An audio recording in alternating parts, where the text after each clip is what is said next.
They created the blueprint for alternative hip hop, fusing jazz samples with conscious lyrics that elevated rap to new artistic heights. A Tribe Called Quest wasn't just another group, they were musical revolutionaries whose influence stretches across generations. But behind the timeless classics like Can I Kick It and Electric Relaxation lies a complex story of creative tension, personal struggles, and industry politics that ultimately tore apart one of hip hop's most beloved collectives. Pharrell Williams raised eyebrows during a 2019 interview when he cryptically mentioned that the business side of music has destroyed more legendary groups than creative differences ever did. Many industry insiders interpreted this as a reference to Tribe's situation, particularly the rumored disputes over publishing rights and creative control that allegedly created irreparable rifts between Q-Tip and Phife Dawg.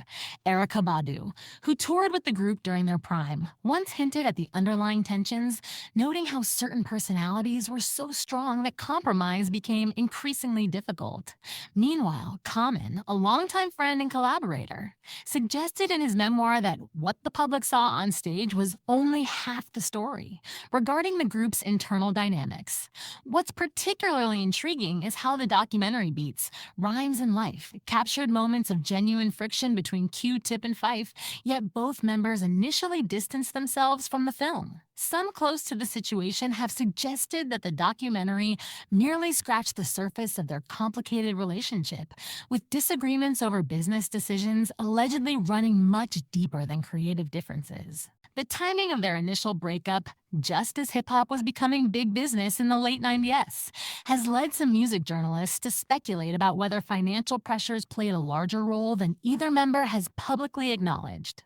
Former Jive Records executive Barry Weiss once mentioned in a Billboard interview that certain groups from that era didn't have the contract structures to support their creative vision, a statement many interpreted as referring to Tribe's situation. Perhaps most compelling are the rumors about Q-Tip's increasing creative control over their later albums, with Phife reportedly feeling sidelined, despite being an essential part of the group's identity. While their 2016 reunion album suggested they had reconciled, before Phife's tragic passing, questions remain about what really happened during those years of silence and separation that deprived fans of what should have been Tribe's prime creative period. The story of A Tribe Called Quest begins in the borough of Queens, New York, in the mid-1980s says, this wasn't just any moment in New York City, this was a cultural renaissance, with hip-hop evolving from block parties and park jams into a legitimate art form that was beginning to capture global attention.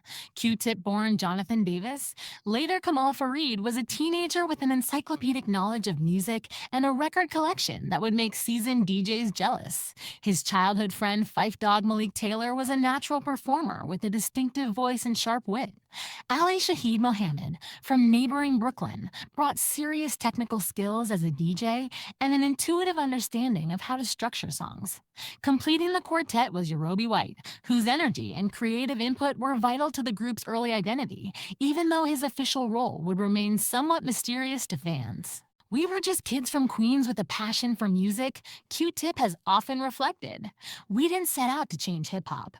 We just wanted to make the kind of music we weren't hearing anywhere else. What united these four young men wasn't just geography, it was a shared vision of hip-hop that went beyond what was dominating radio at the time. While many of their contemporaries were focused on harder-edge sounds and themes, Tribe was drawing inspiration from their parents' jazz records, obscure funk albums, and a wide range of musical traditions from around the world. The name A Tribe Called Quest perfectly captured their ethos, suggesting both a collective journey and a spiritual dimension to their music. According to group lore, the name came from one of their high school friends who suggested adding a tribe called to their original name, Quest. Their formation wasn't just about making music, it was about creating a distinctive identity within hip-hop.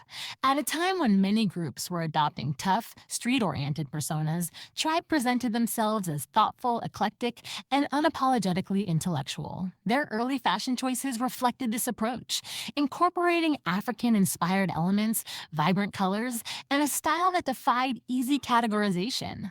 What's particularly remarkable about Tribe's formation is how young they were when they began crafting their revolutionary sound. Q-Tip was still in high school when he started producing beats in his bedroom, using equipment that would be considered primitive by today's standards. Yet, even with these limitations, he was creating sounds that established producers couldn't replicate. The group's early demos caught the attention of DJ Red Alert, a legendary figure in New York radio who became an early champion of their music. This connection would prove crucial, as Red Alert helped introduce them to other like-minded artists who would eventually form the collective known as the Native Tongues, a loose affiliation of groups including De La Soul, Jungle Brothers, Black Sheep, and Queen Latifah. This collective represented a new direction in hip-hop, one that emphasized positivity, Afrocentricity, clever wordplay, and musical experimentation. Within this creative ecosystem, Tribe quickly established themselves as innovators, pushing boundaries in ways that would soon catch the attention of major labels. In 1989, A Tribe Called Quest signed with Jive Records, setting the stage for one of the most remarkable runs in hip-hop history, a series of albums that would not only define an era, but continue to influence artists across genres for decades to come. Hey everyone, let's talk about that magical moment when A Tribe Called Quest introduced themselves to the world.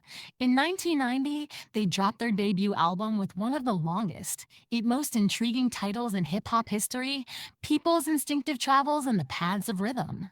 The name alone signaled that this wasn't going to be a typical rap album.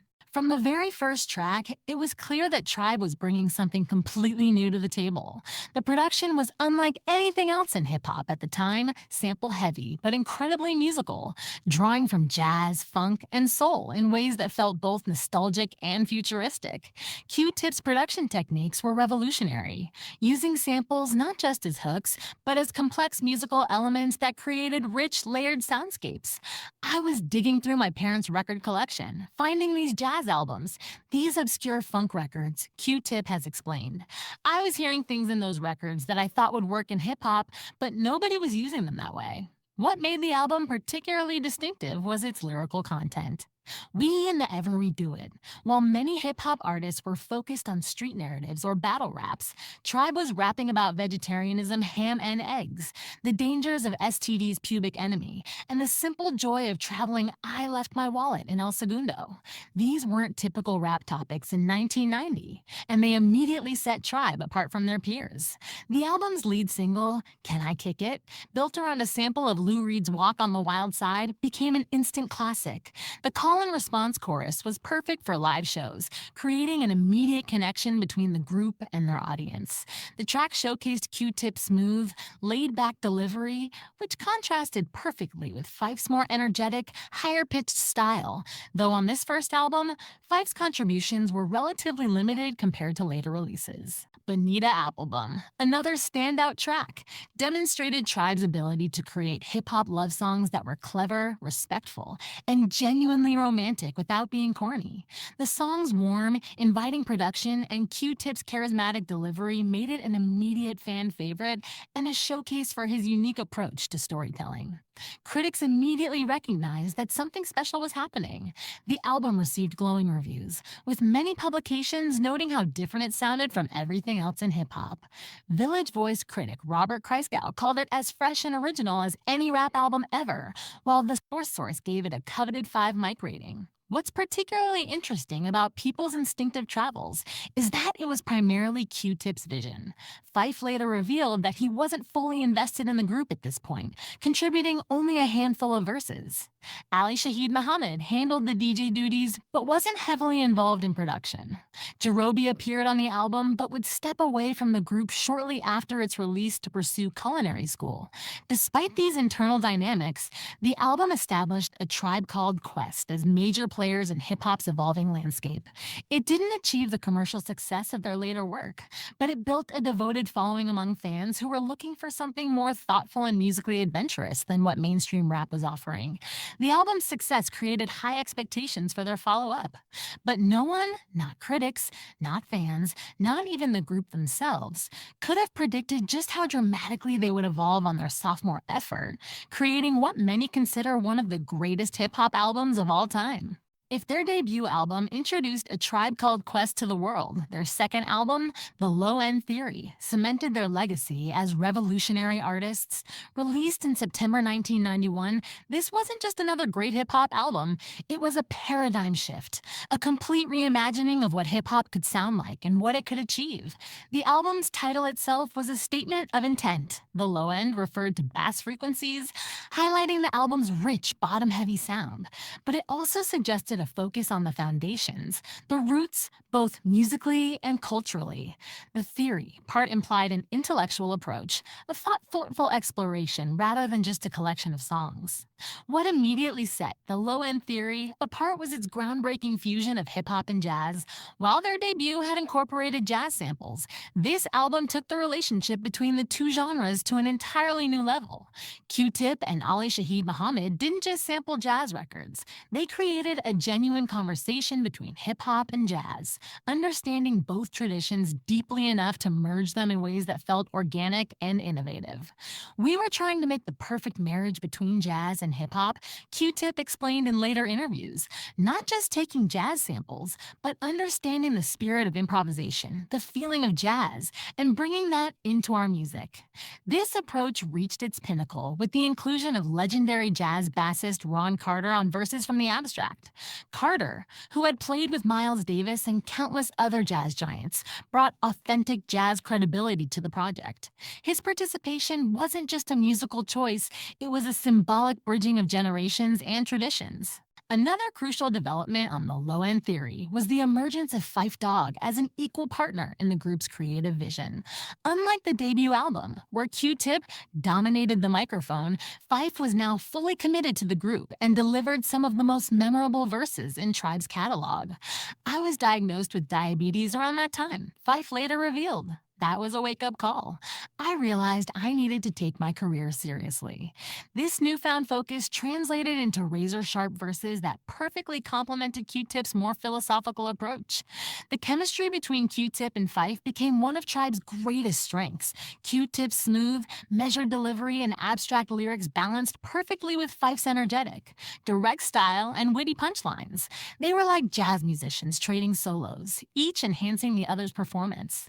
Tracks like Check the Rhyme, Buggin' Out, and Scenario showcase this dynamic to perfection. Check the Rhyme, in particular, with its back and forth verses and iconic you on point tip, all the time, Fife exchange, demonstrated how their contrasting styles created something greater than the sum of its parts. The album's production was equally revolutionary. Q-Trip stripped away unnecessary elements, creating space in the music that was unusual for hip-hop at that time. The beats were minimalist but powerful, often built around stand-up bass samples that gave the album its distinctive warm, organic sound. The low-end theory wasn't just a critical success, it was a commercial breakthrough as well. The album reached hash 45 on the Billboard 200 and eventually went platinum. More importantly, it expanded hip-hop's audience, attracting listeners who might not have previously connected with the genre. The album's final track, Scenario, featuring leaders of the new school, became an anthem and introduced the world to a young Busta Rhymes whose explosive verse stole the show and launched his career. This collaboration highlighted another of Tribe's strengths, their ability to bring together different voices and styles while maintaining a cohesive vision. By the time the Low End Theory had made its impact, A Tribe Called Quest wasn't just a successful group. They were leaders of a movement, pioneers who had opened new pathways for hip hop's evolution. And they were just getting started. Following the monumental success of the Low End Theory, expectations for A Tribe Called Quest's third album were sky high. Many groups might have buckled under that pressure or simply tried to recreate their previous formula. But Tribe took a different approach, evolving their sound while staying true to their artistic vision. Midnight Marauders, released in November 1993, represented yet another leap forward. The album featured a more polished, accessible sound without sacrificing the musical innovation that had become their trademark. The production was richer and more layered, incorporating elements of R&B and soul alongside their established jazz influences. The album's cover art was instantly iconic, featuring the faces of dozens of hip-hop artists and influencers arranged in a grid, with a headphone-wearing figure in the center. This visual representation of the hip-hop community reflected Tribe's position at the center of the culture while paying respect to those around them. A computerized female voice served as a guide throughout the album, introducing concepts and connecting tracks in a way that created a cohesive listening experience. This narrative device was revolutionary for hip-hop albums at the time, turning Midnight Marauders into a journey rather than just a collection of songs. "We wanted it to feel like you were being taken somewhere," Q-Tip explained. "Like you were being guided through our world." Lyrically, the album found Q-Tip and Phife at the height of their powers. Tracks like Award Tour, Electric Relaxation, and Oh My God showcased their distinctive styles while demonstrating their growth as writers and performers. Phife, in particular, delivered some of his most memorable lines on this album, cementing his reputation as one of hip-hop's most charismatic MCs. Midnight Marauders was a commercial breakthrough, debuting at #8 on the Billboard 200 and eventually going platinum. The lead single Award Tour became their highest charting hit to date, reaching #47 on the Billboard Hot 100. Suddenly, A Tribe Called Quest wasn't just critically acclaimed. They were genuine stars with a global following. This period marked the peak of Tribe's commercial success and cultural influence. They were now headlining tours, appearing on magazine covers, and influencing artists across genres. Their impact extended far beyond hip-hop, with rock, jazz, and electronic musicians all citing them as inspirations. What made this success particularly meaningful was that Tribe achieved it without compromising their artistic integrity. Unlike many artists who water down their sound to reach a broader audience, Tribe became more successful by doubling down on what made them unique: their musical sophistication, lyrical intelligence, and authentic voice. Behind the scenes, however, the pressures of success were beginning to create tension within the group. The demanding tour schedule, media obligations, and creative disagreements started to strain relationships that had once seemed unbreakable. Success changes things. Ali Shaheed Muhammad later reflected, "When you're struggling together, there's a certain bond. When you achieve what you've been working for, new challenges emerge." These challenges would become more apparent during the creation of their fourth album, Beats, Rhymes, and Life, released in 1996. The album was another commercial success, debuting at #1 on the Billboard 200, their first album to top the charts. But creatively, something had shifted. Q-Tip had embraced Islam and adopted a more serious demeanor, while Phife had relocated to Atlanta, making collaboration more difficult. The production, now heavily influenced by Q-Tip's Cousin Consequence and the production collective, the moved away from the jazz-influenced sound that had defined their earlier work. While Beats, Rhymes, and Life contained excellent tracks like One Nunce Again and Stressed Out, many fans and critics noted a change in the group's chemistry. The playful interplay between Q-Tip and Phife that had been so central to their appeal seemed diminished, replaced by a more compartmentalized approach where they often appeared on separate tracks rather than trading verses. These creative tensions would only intensify as the group moved toward what would initially be their final album together. The Love Movement, released in 1998, would be A Tribe Called Quest's last album for 18 years. By this point, the internal tensions had reached a breaking point. The album itself was solid, featuring standout tracks like Find a Way and Like It Like That, but it lacked the magical chemistry of their earlier work. Shortly after its release, the group announced they were disbanding. "It was time," Phife later explained. "We'd been together since we were kids. We needed to go our separate ways and grow as individuals. The breakup wasn't bitter so much as it was necessary. Four creative individuals who had started their journey as teenagers needed space to evolve." Q-Tip launched a successful solo career with albums like Amplified and The Renaissance. Ali Shaheed Muhammad formed the production collective Lucy Pearl and worked as a producer and DJ. Phife focused on managing his diabetes while occasionally releasing solo material. Jarobi, who had left after the first album to pursue culinary arts, maintained his friendship with the group while building a career as a chef. What became increasingly clear in the years following their breakup was just how profound their influence had been. Artists from across genres, not just hip hop, but rock, jazz, electronic music, and beyond, cited A Tribe Called Quest as a primary influence. Their innovative production techniques, their thoughtful lyrics, their fusion of different musical traditions, all of these elements had permanently altered the musical landscape. The group reunited occasionally for live performances, including a 2004 Rock the Bells concert and a 2006 tour that was captured in the documentary Beats, Rhymes and Life. The Travels of a Tribe Called Quest, directed by Michael Rappaport.